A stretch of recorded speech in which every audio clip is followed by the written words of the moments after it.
আজ আমি এই জনতার পক্ষ থেকে, বাংলাদেশের কোটি কোটি মুসলমানের পক্ষ থেকে হেফাজতের সম্মানিত আমিরের কাছে বলবো, হেফাজত রাজনীতিতে যাবে না, কিন্তু রাজনীতি নিয়ন্ত্রণ করতে হবে। 53 বছরের ইতিহাস আমাদের কলঙ্কিত। আলেম ওলামা পীর মাশায়েখ আর মাদ্রাসা ছাত্রদের পবিত্র রক্তে পা রেখে তারা ক্ষমতায় যায়, আর ক্ষমতায় যে ইসলাম ও মুসলমানকে চ্যালেঞ্জ করে। এ সুযোগ আর দেওয়া হবে না। অনতি বিলম্বে বিতর্কিত নারী কমিশনের সমস্ত প্রস্তাব বাতিল করলেই হবে না। যে নারী নামের হিজড়াগুলো এই দুঃসাহস করেছে, গ্রেফতার করে তাদেরকে আইনের আওতায় আনতে হবে। আরেকটি বিষয় হচ্ছে, ডক্টর ইউনূসকে বক্তব্য পরিষ্কার করতে হবে। 16 বছর ভারতীয় আধিপত্যবাদের বিরুদ্ধে আমরা রক্ত দিয়েছি। সর্বপ্রথম সকল প্রকার শিরক, কুফর, রামবাম, নাস্তিক আর ভারতীয় আধিপত্যবাদ ও ফ্যাসিবাদের বিরুদ্ধে রক্ত উৎসর্গ করেছে শাপলা চত্বরে হেফাজতের আলেম ওলামা কর্মীরা। সেই আন্দোলনের আগ্নেয়গিরিতে 5ই আগস্ট ছাত্র জনতা আগুন ধরিয়েছে শুধু। অতএব আলেম ওলামাকে বাদ দিয়ে কোনো সিদ্ধান্ত মেনে নেওয়া হবে না।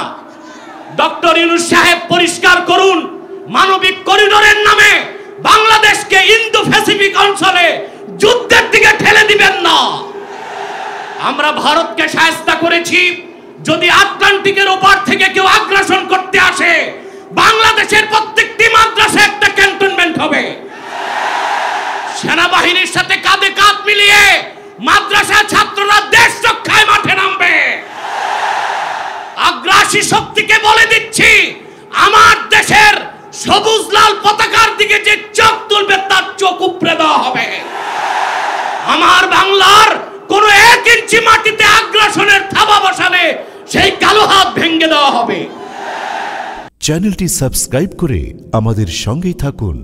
সংগ্রামী জনতা, 2021 সালে যখন হেফাজতের হাজার হাজার নেতাকর্মী জেলে বন্দী ছিলেন, জেলখানা থেকে মুক্ত করার জন্য মাঠে ময়দানে যিনি সবচেয়ে বেশি সাহসী বক্তব্য রেখেছেন, ডক্টর ইনায়েতুল্লাহ আব্বাসী, এবার আপনাদের সামনে বক্তব্য রাখবেন জনাব মাওলানা ডক্টর ইনায়েতুল্লাহ আব্বাসী।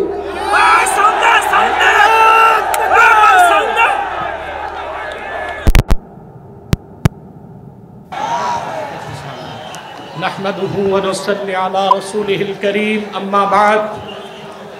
হেফাজত ইসলাম বাংলাদেশ কর্তৃক আয়োজিত আজকের মহাসম্মেলনের সম্মানিত সভাপতি হাজারাত উলামায়ে কেরাম, বাংলাদেশের বিভিন্ন প্রান্ত থেকে আজকের এই মহাসম্মেলনে আগত প্রতিটি মুমিন মুসলমানকে আমার হৃদয় নিংড়ানো ভালোবাসা, শুভেচ্ছা এবং অভিনন্দন। সম্মানিত সুধী, দুটো বিষয় প্রথমেই আসে। একদিকে বিতর্কিত নারী সংস্কার কমিশন করে আমাদের অনুভূতিতে আঘাত দেওয়া হচ্ছে, আরেকদিকে মানবিক করিডোরের সিদ্ধান্ত নিয়ে স্বাধীনতার উপর আঘাত দেওয়া হচ্ছে। আমার মনে হয় বিতর্কিত নারী কমিশন করে আমাদের দৃষ্টি এদিক রেখে বর্তমানে মার্কিন যুক্তরাষ্ট্রের সাথে বাংলাদেশের স্বাধীনতা বিক্রির সওদাবাজি হচ্ছে কিনা সেটাও দেখতে হবে। হেফাজত ইসলাম বাংলাদেশ শুধু দাবি করবে না, সকল মাসলাকের মানুষের পূর্ণ সমর্থন হেফাজতের প্রতি আছে। কারণ হেফাজত হচ্ছে বাংলাদেশে সর্ববৃহৎ ইসলামী অরাজনৈতিক সংগঠন। আজ আমি এই জনতার পক্ষ থেকে, বাংলাদেশের কোটি কোটি মুসলমানের পক্ষ থেকে হেফাজতের সম্মানিত আমিরের কাছে বলবো, হেফাজত রাজনীতিতে যাবে না, কিন্তু রাজনীতি নিয়ন্ত্রণ করতে হবে। 53 বছরের ইতিহাস আমাদের কলঙ্কিত। আলেম ওলামা পীর মাশায়েখ আর মাদ্রাসা ছাত্রদের পবিত্র রক্তে পা রেখে তারা ক্ষমতায় যায়, আর ক্ষমতায় যে ইসলাম ও মুসলমানকে চ্যালেঞ্জ করে। এ সুযোগ আর দেওয়া হবে না। অনতি বিলম্বে বিতর্কিত নারী কমিশনের সমস্ত প্রস্তাব বাতিল করলেই হবে না। যে নারী নামের হিজড়াগুলো এই দুঃসাহস করেছে,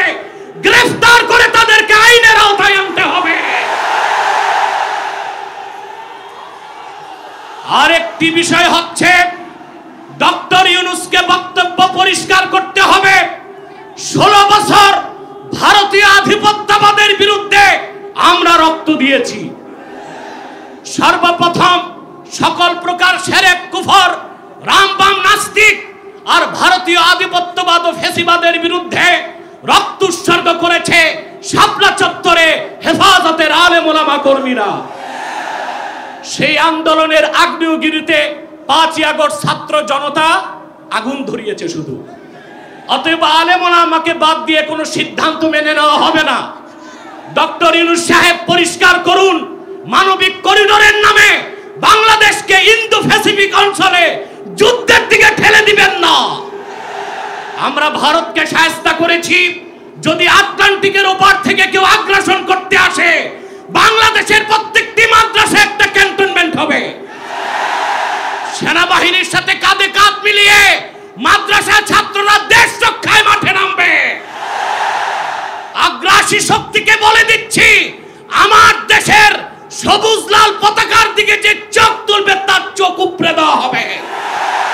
আমার বাংলার কোন 1 ইঞ্চি মাটিতে আগ্রাসনের থাবা বসালে সেই কালো হাত ভেঙে দেওয়া হবে। বিদায় লগ্নে আরো 3টি দাবি আমাদের পক্ষ থেকে।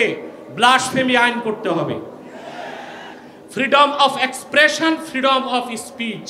বাক স্বাধীনতার নামে ইসলাম বিরোধিতা যেই করবে তাকে আইনের আওতায় আনতে হবে। আমার দেশে অসংখ্য আলেম ওলামা নিরীহ মানুষকে জঙ্গি তকমা দিয়ে কারাগারে রাখা হয়েছে। যদি বাবর সাহেব মুক্তি পায় তাহলে যে সমস্ত আলেম ওলামা জঙ্গির মামলায় ভিতরে তারা কেন মুক্তি পাবে না? তাদের মুক্তির আগে সংস্কার না নির্বাচন হতে দেওয়া হবে না বাংলাদেশে।